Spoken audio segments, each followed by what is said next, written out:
All right, we are almost halfway through, pretty much halfway through, Dr. Chazan's World Prehistory and Archaeology with the subtitle Pathways Through Time. It is his fourth edition and is published by Routledge in 2018 CE. We're now on part three, and we're talking about perspectives on agriculture. It covers the introduction, the definitions of agriculture. We will cover Chapter 7, Towers, Villages, and Longhouses. Chapter 8 is on Mounds and Maize. And Chapter 9 is titled A Feast of Diversity. The introduction, definitions of agriculture. The development of agriculture involved a profound reorientation in the way humans relate to plants and animals, along with equally significant changes in human society and technology. Because the transition to agriculture took place independently in several distinct regions, we can take a comparative approach to the origins of agriculture in order to gain a broad understanding of this process. In doing so, we learned that the shift to an agricultural way of life often spanned a period of several thousands of years, and that the details of the process differ significantly among different geographical regions. The development of agriculture has been linked to a trend toward the separation of humanity from nature. Recent perspectives on the domestication of plants and animals challenge this assumption. After reading, we should understand the ideas of Lewis Henry Morgan and V. Gordon Childe about the origin of agriculture. Also, the challenge to these ideas posed in the writing of David Rindos, Tim Ingold, and Marshall Sahlins, and also the major components of the Neolithic Revolution. Almost the entire evolutionary history of genus Homo has taken place within a hunting and gathering context. It was only 15,000 years ago that societies of modern humans in different areas of the world actually began to shift from an agricultural way of life. The transition from hunter-gatherer societies to agricultural ones is one of the most profound and significant events in prehistory. Of course, the origins of agriculture can be viewed as a broad phenomenon that can be broken into three components. And of course, as we know, throughout geological time, that there were 5 major mass extinctions, and we weren't around for any of those. The first is domestication, which is a relationship between humans on the one hand and plants and animals on the other. For example, we can see a sense of variability that exists in the cultivation of domesticated crops. Technology. The tools used for daily tasks, including tools used for harvesting and processing food, and installations for storage. And community. The development of settled villages and a constructed landscape. So, we will go over several key terms. Domestication is the relationship between humans on one hand and plants and animals on the other, in which the humans play an integral role in the protection and reproduction of plants and animals. Technology are the tools used for daily tasks, including farming, food processing, and food storage. Community is the term applied to the changes in society and settlement patterns in the transition to an agricultural way of life. And Lewis Henry Morgan, was a 19th century American anthropologist who viewed the transition to agriculture as marking the boundary between the period of savagery and the period of barbarism. The development of agriculture involves important shifts in social organization, leadership, and the relationship between kin groups and property. The shift to agricultural society or agricultural civilizations also had a significant effect on cosmology, the way people saw themselves in relation to supernatural forces. The historical photograph, for example, of a pueblo, gives a sense of the size and organization characteristic of farming villages. Early anthropologists and archaeologists saw the development of agriculture as the natural result of an inherent human tendency to move toward more advanced ways of life. Today, most archaeologists reject both the association between agriculture and progress as well as the use of progress to explain changes in prehistory.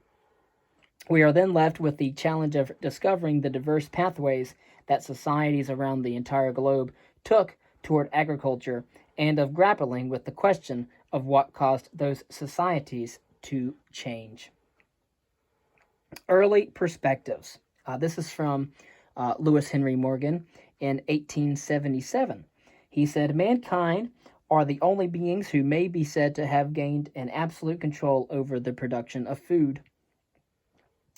The pioneering American anthropologist Lewis Henry Morgan wrote that through the invention of agriculture, humans placed themselves outside of the world of nature and moved toward human supremacy on Earth. In his book Ancient Society, published in 1877, when that quote is from page 24, Morgan labeled the transition to agriculture as the shift from a period of savagery to one of barbarism. Among the defining aspects of barbarism, he included the invention of pottery, the domestication of animals and plants, and the construction of buildings out of mud brick. In his writing on barbarism, Morgan emphasized that the transition to agriculture was a stage in the progress of humanity. This will be challenged later on.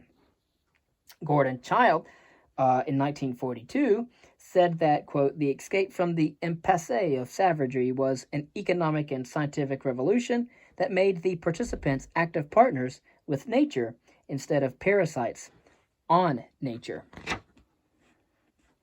In the 1940s, again, Gordon Childe synthesized the existing archaeological information to reformulate Morgan's ideas about the origin of agriculture. He coined the term Neolithic Revolution. For Childe, the most important result of the Neolithic Revolution was the ability to actively control food production. This led to an increase in the food supply, which in turn supported an increase in population, resulting in the development of settled villages. And so he said here that because we had the ability to control food production, it led to an increase in food supply, which supported the population as well. And of course, the rise in population led to the development of villages. The concepts developed by Morgan and Childe remain essential to the study of prehistory. Few archaeologists question the revolutionary effects the development of agriculture had on human society, and understanding the Neolithic or New Stone Revolution remains central to the study of prehistory. However, although Morgan and Childe's contributions are widely recognized, most of their specific ideas about the nature of the shift to agriculture are of much debate and, of course, criticism, as it rightly should. Humanity and nature in the shift to agriculture. Again, Neolithic is the transition to agriculture as an event that affected every aspect of human society. Both Morgan and Childe viewed the development of agriculture as a shift in the relationship between humanity and the natural world. Morgan believed that the barbaric society had set itself in a position of supremacy above nature. Childe saw Neolithic societies as, quote, active partners with nature rather than parasites on nature. Both Childe and Morgan seem to imply that humans consciously removed themselves from nature by inventing agriculture. Today, however, such a concept is contested by archaeologists and anthropologists working from a wide range of perspectives. David Rendos is an archaeologist who saw agriculture as the result of a co-evolutionary process involving a symbiotic relationship between plant and animal species. Tim Ingold is an anthropologist who views the shift from hunting to agriculture as a shift from trust to domination.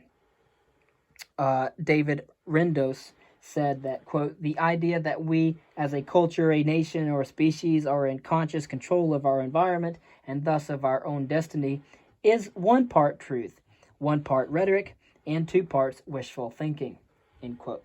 And he said that in 1984. For David Rendos, the development of agriculture was a co-evolutionary process involving a symbiotic relationship between plant and animal species, in which each species contributes to the other's support. Symbiotic relationships with plants and animals are not unique to humans and are widespread in the natural world. For example, there is a symbiotic relationship between ants and acacia trees. The ants live in the trees, harvesting the tree's sugars and leaves while feeding on insects that would otherwise destroy the trees. If the ants are removed, other insects attack the trees, which then rapidly die. The relationship is a symbiotic one in which the ants receive nutrients and shelter, and the acacias receive protection from harmful insects. Nobody would argue that this biological process involves a conscious decision on the part of either the ants or the trees. Rindos argued that the domestication of plants by humans was a similar coevolutionary process. And obviously here, where I live, there is a big gorge, and within that gorge there are a lot of trees. There are some, for example, bugs that are destroying the trees, which destroys the shade that protects the gorge and keeps the temperatures cool. If the trees go away, however, all the animals that depended on the shade from the trees will be affected. Rindos's view was on the origins of agriculture, and it was based on biological theory. Working from a different perspective, anthropologist Tim Ingold in 2000 has also argued against agriculture as the removal of humans from nature. Ingold begins by looking at the way modern hunter-gatherer societies see the world. He finds that these people do not make the kinds of distinctions between the natural and human worlds that are so critical to Childs and Morgan's account.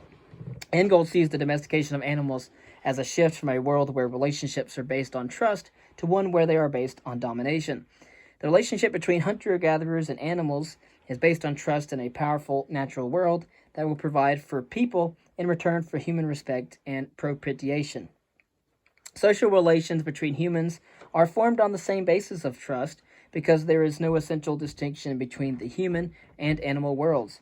A hallmark characteristic of hunter-gatherer social relations is sharing based on trust. For Ingold, the shift from hunting to agriculture involves a move from trust to domination that pervades all aspects of human life. Thus, in agricultural societies, animals are dependents of humans. Animals no longer present themselves. Instead, the herdsman makes life and death decisions about them. Similar concepts of domination and control pervade the social life of humans with the development of owned property and social hierarchy. But Ingold stresses that the shift from trust to domination does not involve a separation of humanity from nature, as envisioned by Morgan and Child. Rather, the development of agriculture involves a change in the terms of engagement. Not until the recent development of industrialized agriculture did animals become merely objects of human control.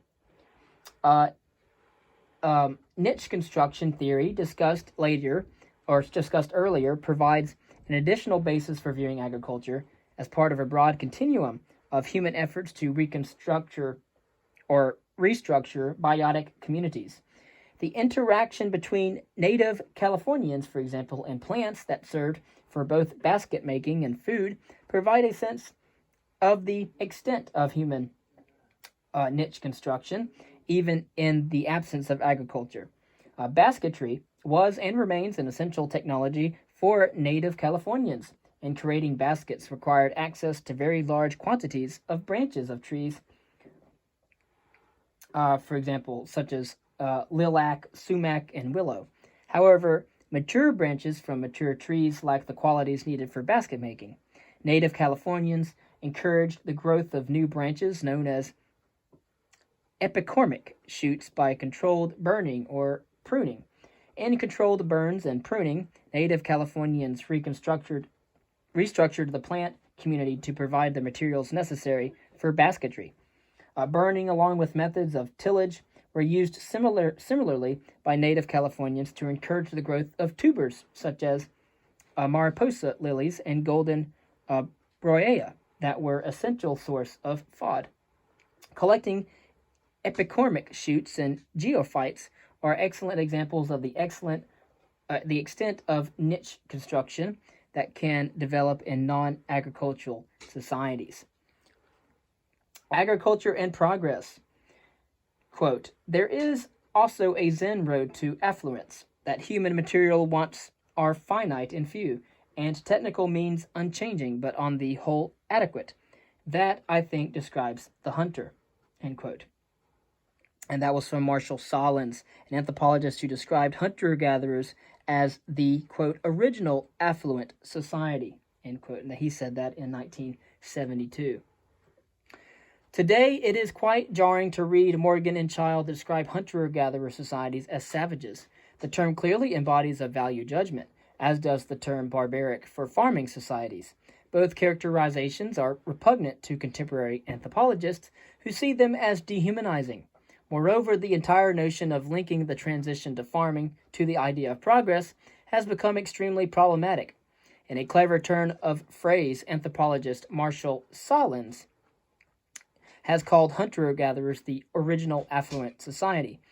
Through a careful comparison of ethnographic studies of hunter-gatherer and farming communities, Solins has showed that, contrary to our expectations, hunter-gatherers spend less time working for their food than agriculturalists.